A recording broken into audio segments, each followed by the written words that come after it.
I want to tell you a little bit about, this is a very important personal moment. This is the first time that I've got up and talked about shared value since I had a really bad knee injury about 2 months ago. And you might ask how I got this knee injury. Well, I was throwing a Frisbee around at a family barbecue wearing flip-flops. And I thought to myself, man, I don't know if I want to share that story with Calgary. You know, such a resilient, entrepreneurial, tough, hardy city. They really want to hear about a guy lollygagging in the background, throwing a Frisbee around? I'm not sure. So I was going back and forth on this, and I asked a friend, and he said, well, you know, Frisbees are made of plastic. Plastic is a petrochemical. I think it'll go over just fine. So just wanted to share that with you, and happy to be here. So what am I going to talk about today? I want to talk a little bit about this concept of shared value after I introduce FSG. And quick show of hands, who here has heard the concept of shared value? Good, it's nice to see. And of those who raise their hands, who feels like they have a good understanding of how you might apply that concept in practice? So fewer. I'm not sure I know how to do it either, so don't feel bad about that. Let's get right into it. So FSG is a nonprofit consulting firm. We work with foundations, corporations, NGOs, and government on basically how to solve social problems. There's about 125 of us in 5 offices, and we were actually founded by Professor Michael Porter of the Harvard Business School back in 2000, and Mark Kramer is one of the managing directors there. And besides the consulting services we provide, we're also functioning as sort of a think tank, which is how I happen to be here. We're writing a white paper on shared value in the extractive sector. So I spend about half my time working on consulting engagements and about half my time just doing pure research. So what is this concept of shared value? Back in 2011, Porter and Kramer published in the Harvard Business Review an article on creating shared value and explained that they thought it was the next thing that would unlock business value. We're very humble at FSG. We say how to fix capitalism is the title of the article. But we really think that this idea that you can actually have an impact to your business, a positive financial measurable impact to your business, while at the same time improving social outcomes, is the next wave of business. And Michael Porter is fully behind that idea. It's something that he's deeply invested in and spent a lot of time thinking about. So what is shared value specifically? We like to think of it as the convergence between business opportunities, business challenges, social needs and social challenges, and also specific corporate assets and expertise that you can bring to bear to help address that intersection. The definition is there, I won't read it off to you, but policies and procedures that basically achieve that aim. It's also really important to be clear about what shared value is not. This is not to say that these are activities that should not be taken out, but it's not about sharing the value already created. So it's not about taking profits and investing in philanthropy or investing in CSR. It's about creating new value that goes beyond what you would already have created. And just to illustrate that a little bit further, we have this slide that talks about the things that a company does to interact with society. And if you start at the bottom of the pyramid, there's pure compliance, right? The rules and regulations that you have to abide by to be able to function in a society. The next step up is sort of the things you do that are beyond that you do because you feel you're committed to doing it in a community. Just good social investment, investing in education, investing in other policies like that. And at top, there's this concept of, well, you know, we can actually improve business competitiveness if we think about how we can tackle societal challenges. And these things all work together. It's not to say that one trumps the other or one is better than the other. It's to say they all work together in unison to try to help improve social outcomes. Now, how can you create shared value? I just want to run through a couple of examples here. I think there's 3 main ways in which companies address it. The first has to do with how you reconceive your products and services. So how can you take what you do as a company and put a social angle to it to improve your business outcomes? An example there is the GE Eco-Imagination campaign. And just to throw out a couple of stats, they, since 2005, have invested something like $10 billion in developing green products. This has resulted in something like $85 billion in sales and 110 new products that improve environmental performance around the world. So that's an example of reconceiving products and services. Unilever took a look at India and said, how can we serve rural India? Right? We don't have the sales force. We're not set up in a way to serve rural India, but it's a billion-person market. How do we get in there? How do we address that market need? And so they invested in a series of training programs for women in small villages. They recruited something like 45,000 women to become essentially sales reps for Unilever in small villages. Now, these women doubled their income as representatives for Unilever. Unilever now earns 50% of its revenues in India from rural markets. Oh, and by the way, 150 million Indians now have access to better, more hygienic products that help improve their hygiene. So again, you can see with that particular example how you think about your value chain differently can have both the business and social returns. The last concept is about creating a cluster, how you improve the enabling environment around your operations to drive social and business change. An example of this is Mars in Côte d'Ivoire. So Côte d'Ivoire accounts for something like 40% of Mars's production of cocoa, which is about a $400 million a year revenue source for Mars. And Mars realized productivity was just dropping dramatically because the trees were old, a lot of them were dying, the people weren't using sustainable agricultural practices, and they said, if we don't get our hands around this, that's a $400 million risk to our company every year. So they invested heavily in doing economic development and doing agricultural practices and training government officials about the best policies that promote this, and in bringing together everyone in the sector to try to improve the overall performance in the sector. So those are the three ways in which companies go about creating shared value: redefining products and services, thinking about their value chain in different ways, and creating clusters around their operations. Now, why is this important in the extractive sector, and why are we spending so much time on this? We believe that the extractive sector has a huge opportunity to create social change and improve the operations, improve the conditions of the communities around which they operate. And there's a huge risk about what will happen if they don't. And we don't think things are working well today.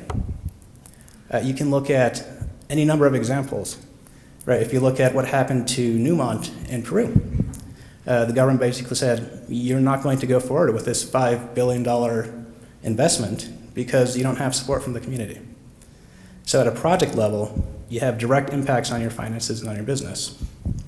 Think about a country level. Think about someplace like Nigeria, where in 2009, production was 2,300,000 barrels of oil a day. Fast forward 3 years after a lot of unrest in the Niger Delta, and suddenly the number drops to 1,700, or 1,700,000 barrels a day, 20% drop in production. Do the math and figure out what the economic impact of that loss is, right? And the last example is just, it has an impact on your company's financial performance, on stock price. So when Barrick Gold, many of you may have heard of this, but when Barrick Gold had a setback in a project in Chile, actually, the government said, we don't think your environmental policies actually comply with what we expect. Their stock price dropped from 25 or 22 bucks down to 15. So it has a direct financial implication for companies as well, not getting the social implications of their business right. It occurred to me this morning as I was reading the paper that there's one other level at which it's really critical to get your social impact right, and it's a transnational level. Right? Whether it's Canada and the US not being able to agree about what to do about the Keystone Pipeline, whether it's Russia and Europe disagreeing about gas trading policies, whether it's about the Middle East and the impact that has on the rest of the world, not getting the social model right has really dramatic implications. And so what are companies doing about it today? I would say they're putting a lot of money towards the problem, and in a way that's not necessarily the most sustainable way. So if you look at social investment spend, this is an analysis we did of the, let's say, top 5, top 6 companies in the oil and gas spend space. Social investment spend, so voluntary investments that these companies make in the community, increased from about $400 million a year among these 5 companies in 2004 to almost $900 million a year in 2012. So essentially more than doubling over the course of less than 10 years. Now, that's not a sustainable investment for a company to make. And look at the figures there. Look at the number of dollars being spent on these social investment programs. Right? And note how this doesn't actually track to profitability in any way. So even in 2008, 2009, in the middle of one of the worst downturns in history, companies still felt compelled to do this investment. I asked someone why. I said, why do you actually make these investments, and why do you continue to do so? And they said, I'm not really sure I can monetize or see the value in every dollar I add to these investments. But I sure as heck know what happens if I pull those investments back.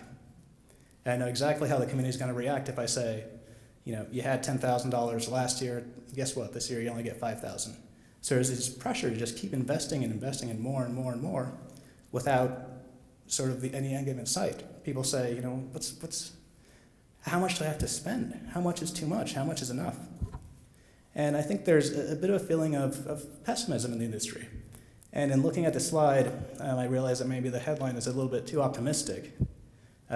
Industry is looking for better answers. I think they're maybe in some ways resigned.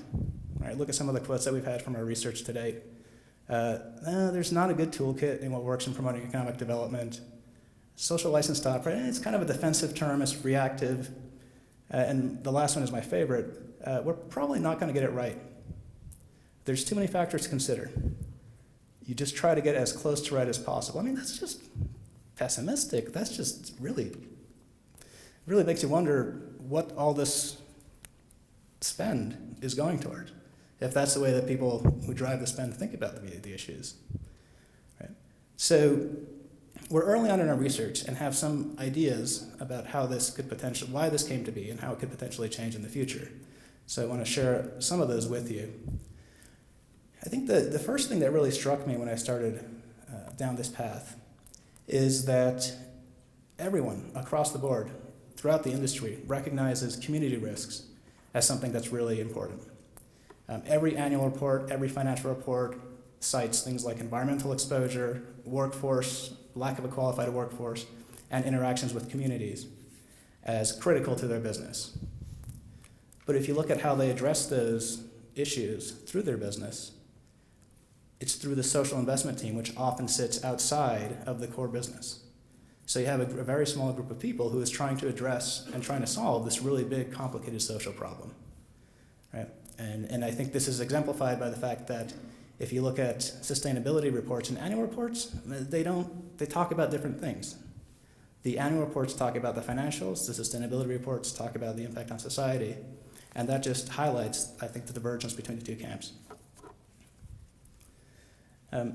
So I think there are a lot of positive stories, and I'll get to some of those in a second because this has been a little bit of a gloomy 5 minutes here. But I think if you look at the way companies have evolved over time in the extractive sector, 20 years ago, the starting point was, societal issues don't really impact us. Let's try to figure out how to get as much out of the ground as possible and as profitable way as we can. But that obviously had negative consequences as people started to recognize that there was a big impact this sector had on society. So then I think the shift started to be, problems could actually get in the way of us doing business. Right? So how can we try to solve this? Well, let's try to create philanthropic departments. Let's try to create CSR departments. And I think that was the mentality, say, 10 years ago. Companies, I think, have moved much more aggressively into saying, we need to do something. We need to try to tackle this. We need to try to tackle this through social investment. We need to try to tackle it through our programs. And some of the more progressive companies are saying, this isn't only a risk. This is also an opportunity. And those are the companies that are kind of beginning to embrace shared value strategies.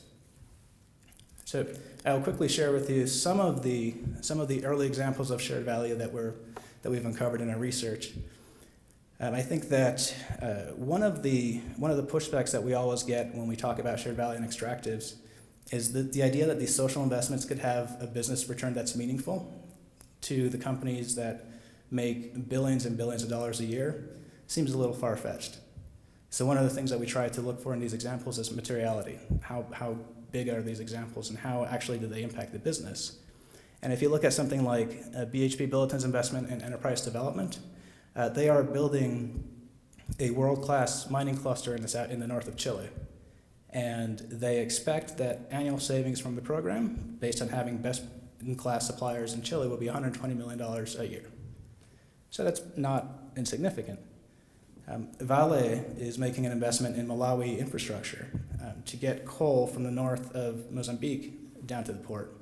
They're investing about $1 billion in infrastructure, doing it in partnership with the government, and they expect that this will lower their transport costs on an annual basis by 20%. So again, not insignificant numbers. Anglo realized several years ago that in South Africa, something like 16% of their workforce had AIDS.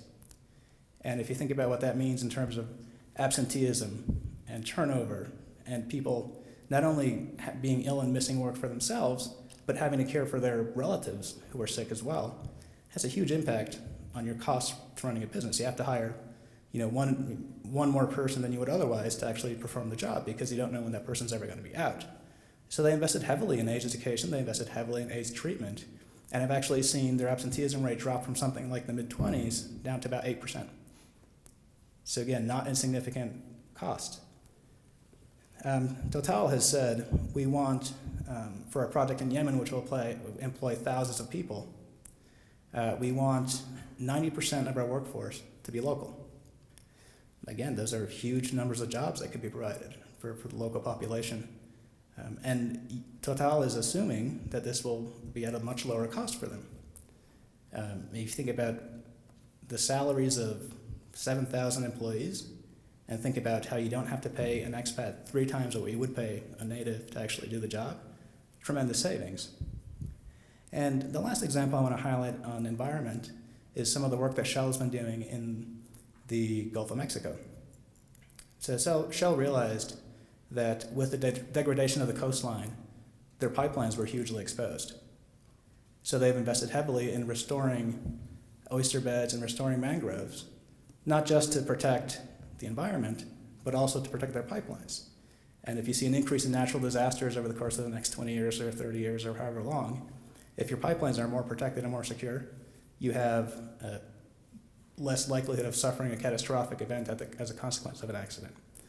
So just some of the early examples that we're finding from our research that I think are both interesting because of the magnitude of the impact that they could have both on the social and business side, but also because, as you heard me mention, some of these companies actually set targets and goals around them. And when you want to think about what drives innovation in companies, well, it's having a target to hit for. It's having a goal. And saying we're going to have our workforce be 90% local, well, that's a big target. That's a big goal. I want to close with one last example that may be familiar to many of you in the room. And one of the things about Shared Value that we think is most important is the idea of partnerships.